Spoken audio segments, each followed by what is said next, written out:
Устаздын библиотекасы боюнча берсеңиздер. Жалпы. Устаздын китепканасы өз айткандай аябай чоң.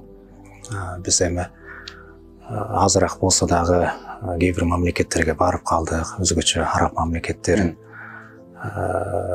көбүрөөк кыдырып калдык да. Анан илимдүү кишилерге дагы, алымдарга дагы кичине болсо дагы, азыраак болсо дагы аралашып калдык. Жеке менин байкоом боюнча, азыр бул жакта устаздар дагы айтат, могул Орто Азия боюнча ал кишинин китепканасындай китеп болбосо керек.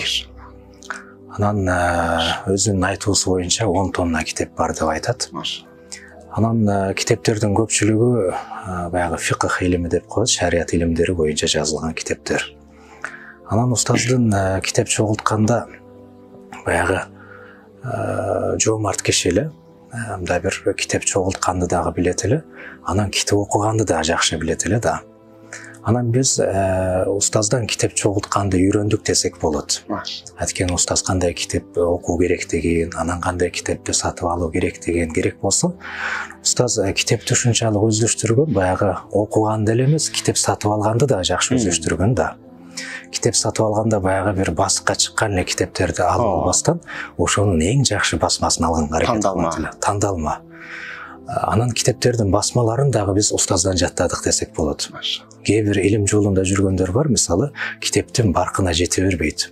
Ичинде эмне жазылганын билгени менен кээде аны кайсыл китепкана басып чыккан, матбаа деп коет, кайсы типография басып чыккан аны, ал кимдердики, түрктөрдүкү же арабтардын өзүнөн басып чыкканбы, анан мурдакы мактуутат деп коет, мурдакы китептерденби же кийинки китептерденби, копиябы же болбосо баягы ат-табатул хажария деп коет, илгери китеп басканда азыркыдай машинка менен терип туруп, анан баягы типографияларга берип атпайбы, андай эмес болчу. Илгери китеп басканда, китеп жазганда аябай оор болот болчу. Жанагындай тамгаларды алып келип туруп, анан барак бетин ошону тизип туруп, эмнени жазгысы келген болсо, анан ошонун үстүнө сыя куят эле да. Булардын бардыгын устаз өздөштүргөн болчу. Кайсыл китеп, кайсыл басма жакшы, кимдердикин алуу керек, булардын бардыгын өздөштүргөн да. Бул менен эмнени айткым келип атат? Устаздын китептеринин көпчүлүгү баягы керектүү китептер, анан сапаттуу китептер. Басмасы дагы сапаттуу да. Устаздын китептери аларды жайгаштырганда үйүнө көбүрөөк сактады. Анан муктаждык жаралган учурда кээ бир жерлерге ташыганга туура келди. Биринчи устаз ошол Меккеден жаңы келген учурда Арашамда жашап калды дагы, китептерин баарысын ошол жерге сактаган. Кийин Көк Жарга көчүп келгенден кийин китептерин кайра ошол жерге көчүрүп келгенге туура келген. Алардын бардыгын көчүргөнбүз автобуска салып. Анан муфтий болуп калгандан кийин ага муктаждык болуп калып, анан кандайдыр бир бөлүгү муфтиятка алып келген. Анан кайра муфтийликтен түшүп калгандан кийин анан кайра өзүнүн үйүнө алып барып койгонбуз. Ошентип жалпылай устаздын 10 тоннага жакын китеби бар. Анан ар кайсы илимдер боюнча, арабча фан деп коет, бардык илимдер боюнча китептерди чогултканга аракет кылган.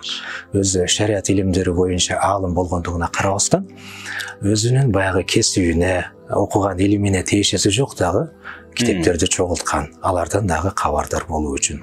Атап айта турган болсок, мисалы шарият илимдери боюнча, тафсир илими боюнча китептерди чогулткан, хадис илими боюнча китептерди чогулткан, анан эң көп фикх илими боюнча китептерди чогулткан. Анан андан башка кандай илим болгон болсо баарынан болбоду дегенде бир ошол илим боюнча бир матын деп коет баягы. Анан анын шархтары, түшүндүрмөлөр деп коет, ошолордон алганга аракет кылат эле. Анан дагы бир өзгөчөлүгү китеп чогултуу. Ар бир китептин бир эле нуска алып койбостон, ошол китептердин нускаларын көбөйткөнгө аракет кылат эле.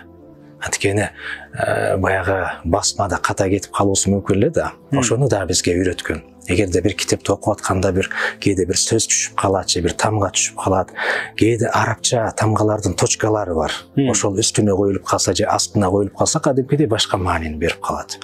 Кээде басмадан ката кетип калуусу мүмкүн эле да. Ошону дароо байкап туруп, экинчи басманы алып келгиле деп бизди буйруйт эле. Анан экинчи басманы алып келгенден кийин ошону менен салыштырат эле. Ошентип салыштыруу үчүн кээде бир эле элим боюнча жазылган китептердин 2ден ашык көп нускалары болот эле да. 3, 4, 5, 10га жакын нускалары болот эле. Иргеп тагын алат экен да. Ооба, ошондой. Ооба. Китеп боюнча тарыхчы кеңири айтып берди окшойт, негизи мактабалар жөнүндө. Мен ошол устаздын китепканасын биринчи көргөнүмү айтып берейин. Биз ошол окуп жүргөн кезде устаз үйүнө чакырды. Анан бир аз жардам керек болгон экен, жазгы убакыт болчу. Анан устаздын үйүнө бардык. Үйүнө барганда кадимки жер там. Анан бир комнатага киргизди. Комната чоң экен. Чоң комната. Анан мурдандай китеп көрбөгөндүкү биз киргенде комната тола китеп экен. Баягы точно азырда ошону көрүп турганда эсимде да, баягы 8 катар экен. Эсептегем да. 8 катар тола китеп комната. Чоң комната тола китеп экен. Анан биз кирип эле бирибизди карап эле, китепти карап эле туруп калдык да. Анан устаз келип, бизде деле байкаса керек булар. Өмүрүмдө китеп көргөн. Деп анан устаз тааныштырды, бул мындай бир китепкана менен. Жай кенен болбогондуктан үшүтүп турат деп. Элестет 8 катар китеп толо. Айнек менен эшиктин орду гана бош. Анан кирип устаз китепти тааныштырды. Бул мындай китеп, бул мындай деп. Анан отуруп, ошол жерде биринчи жолу мен анча көп китепти көргөн эмесмин да. Биринчи жолу көргөм. Ал кийин араб дүйнөсүнө чыгып калгандан кийин анча китептерди деле мындай китепканаларда көрөсүң. Атайын саткан китепканалар болот. Ошол сыяктуу да. Киргенде ошентип. Анан устаз тааныштырды, анан отуруп чай берди. Анан кийин жумушун кылдык, устазга жардам бердик. Сонун күн болгондо эстедим. Анан кийин ошондон баштап биз китепке кызыгып калдык. Кийин колубузга акча тийсе китеп сатып ала турган болуп калды. Ошондо эсимде биринчи жолу устаз менен чогуу намаз окудук. Анан устаз ошол жерде намазда шакирттерди чыгарат эле. Анан биринчи жолу имамчылык. Ошондо тургунал чыккан эле да. Тургунал анда арабызда баягы кырааты жакшы, Куранга кызыккан тургунал болгон. Азыр деле ошондой анан биринчи жолу имамдыкка чыгарган. Ошентип биз устаздын китепканасын ушундай эстейм да. Дагы деле кийин ошол кезде отуруп анан тартып алгам. Анда жаңы жанагындай видеого тарта турган суткалар жаңы чыгып, мен жаңы колдонуп жүргөн кез ошондо бир тартканмын да. Баян тартып алгам. Анан кийин тургуналга жөнөткөм, чыгып, азыр ошол видеону таппайм да. Таппай калдым, өчүп кетти видео. Сиз устаз? Устаздын китепканасы бул китеп жөнүндө маалыматы бар адам кызыкпай койбойт. Кээ бир учурда арабча окуганды билбегендер деле ошо китепканасын бир көргүсү келет да. Киши китеп ааламында аябай эле тажрыйбасы укмуш. Китепке кантип жандашыш керек, китепке кандай мамиле жасаш керек, китепти кантип сакташ керек чейин үйрөтчү эле да. Анан ушунчалык бир китепти жакшы көрүп сүйгөн киши экен. Өзү бир сабагында баягы Белектамга айткандай фатва бөлүмүндө бер жакта биз сабакта отурабыз. Фатва бөлүмү негизи мурда кичинекей болчу экен. Анан устаз келгенден кийин кеңейтип ичин жасатканда бер жагына сабак ыңгайлаштырган, тиягында киши кабыл алат. Кишилер жок кезде биз менен сабак окуй берет. Көрсө ошол кезден тарбиялаптыр. Келген кишилер менен да кандай мамиле кылыш керек, маселесин кантип угуш керек, ага кандай жооп бериш керек үйрөтчү экен да.